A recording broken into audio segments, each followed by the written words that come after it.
ভারত সরকারের কাছে কি বাংলাদেশের একটাই চাওয়া? অন্তর্বর্তী সরকার থাকাকালীন সময়ে যে চাওয়া ছিল নয়াদিল্লির কাছে, ত্রয়োদশ সংসদ নির্বাচন হওয়ার পর বিএনপি সরকার গঠন করেছে। তবে দাবি একটাই। কি সেই দাবি? তা হলো শেখ হাসিনাকে ফেরত চায় ঢাকা। এ বিষয়ে কি মত মোদী সরকারের?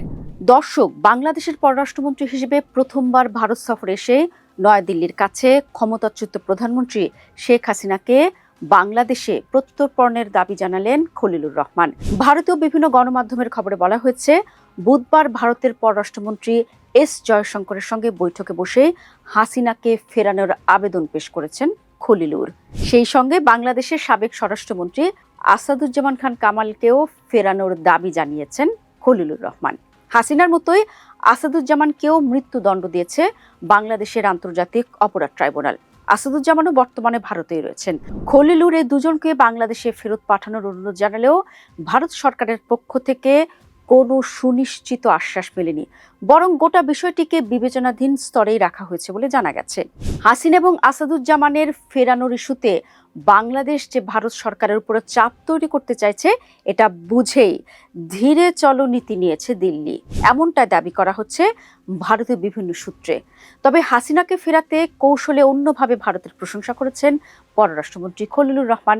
বাংলাদেশের ইনকিলাব মঞ্চের মুখপাত্র ওসমান হাদির খুনে অভিযুক্তদের যেভাবে ভারতে গ্রেফতার করা হয়েছে, সেই পদক্ষেপের জন্য বাংলাদেশ সরকারের পক্ষ থেকে ভারত সরকারকে ধন্যবাদ দেন খলিলুর।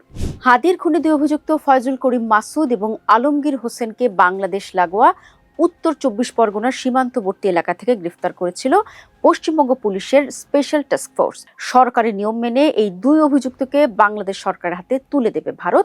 এদিন দুদেশের মন্ত্রীর বৈঠকে এমনই সিদ্ধান্ত হয়েছে। তবে ওসমান হাদির খুনিকে যত সহজে ফেরত দেওয়ার কথা উঠছে, তত সহজেই কি সাবেক প্রধানমন্ত্রীকে ফেরত দিবে ভারত? আইন কি বলে? দর্শক, ভারত ও বাংলাদেশের মধ্যে প্রত্যর্পণযোগ্য অপরাধের মামলায় অভিযুক্ত বা ফেরারি আসামি ও বন্দীদের একে অপরের কাছে হস্তান্তরের জন্য একটি চুক্তি আছে সেই 2013 সাল থেকেই। কিন্তু বর্তমানে ভারতে অবস্থানরত বাংলাদেশের সাবেক প্রধানমন্ত্রী শেখ হাসিনার বিরুদ্ধে নিজ দেশে একের পর এক মামলা হলে ওই চুক্তির আওতায় তাকে ফেরানো যাবে সেই সম্ভাবনা কার্যত নেই বলে মনে করছেন দিল্লির পর্যবেক্ষক ও বিশেষজ্ঞরা। কারণ ওই চুক্তিতে এমন কতগুলো বিধান বা শর্ত আছে, যার যে কোনো একটাকেও ব্যবহার করে ভারত এই অনুরোধ প্রত্যাখ্যান করতে পারে। চলুন বিষয়টি একটু খোলাসা করি।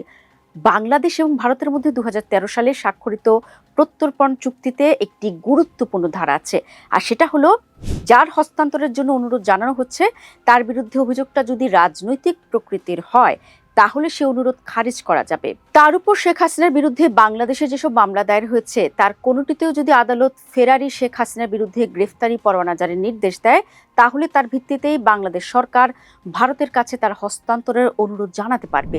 কিন্তু এরপরও চুক্তিতে এমন কিছু ধারা আছে যেগুলো প্রয়োগ করে অনুরোধ প্রাপক দেশ তা খারিজ করার অধিকার রাখে।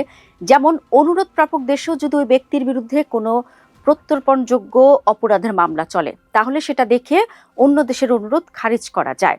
শেখ হাসিনার ক্ষেত্রে অবশ্যই এটা প্রযোজ্য নয়, কারণ ভারতে তার বিরুদ্ধে কোনো মামলা হচ্ছে না বা অচিরেও হওয়ার সম্ভাবনা নেই। আর তাই নানা আইনি জটিলতা বা মার প্যাচ দেখেও ভারত সে অনুরোধ ফেলে রাখতে পারে দিনের পর দিন। তাই শেখ হাসিনাকে ফেরানোর পরিকল্পনা আপাতত হালে পানি পাচ্ছে না। তবে জয়শঙ্করের সাথে খলিলুরের বৈঠকের সফল দিক হলো, দুই দেশের ভিসা ব্যবস্থা সহজ করে তোলা নিয়েও ঐক্যমত্য হয়েছে দ্বিপাক্ষিক বৈঠকে। সবচেয়ে আগে মেডিকেল ও ব্যবসায়িক ভিসা প্রদান পদ্ধতিকে সহজ করার কথা জানানো হয়েছে দুই দেশের পক্ষ থেকেই। ডিসেম্বরে শেষ হচ্ছে ভারত বাংলাদেশ গঙ্গা পানি বন্টন চুক্তির মেয়াদ। তার আগে দুই দেশের প্রশাসনিক স্তরের আলোচনার মাধ্যমে এই চুক্তির নবায়ন পদ্ধতি এগিয়ে নিয়ে যাওয়ার কথা ভাবা হবে বলেও স্থির হয়েছে বৈঠকে, এমনটাই দাবি করেছে ভারতীয় গণমাধ্যমগুলো। অর্থাৎ হাসিনাকে ফেরানোর ইস্যুতে সফল না হলেও অন্যান্য যেসব ইস্যুতে কথা হয়েছে, সেগুলো আপাত দৃষ্টিতে সফলই বলা চলে।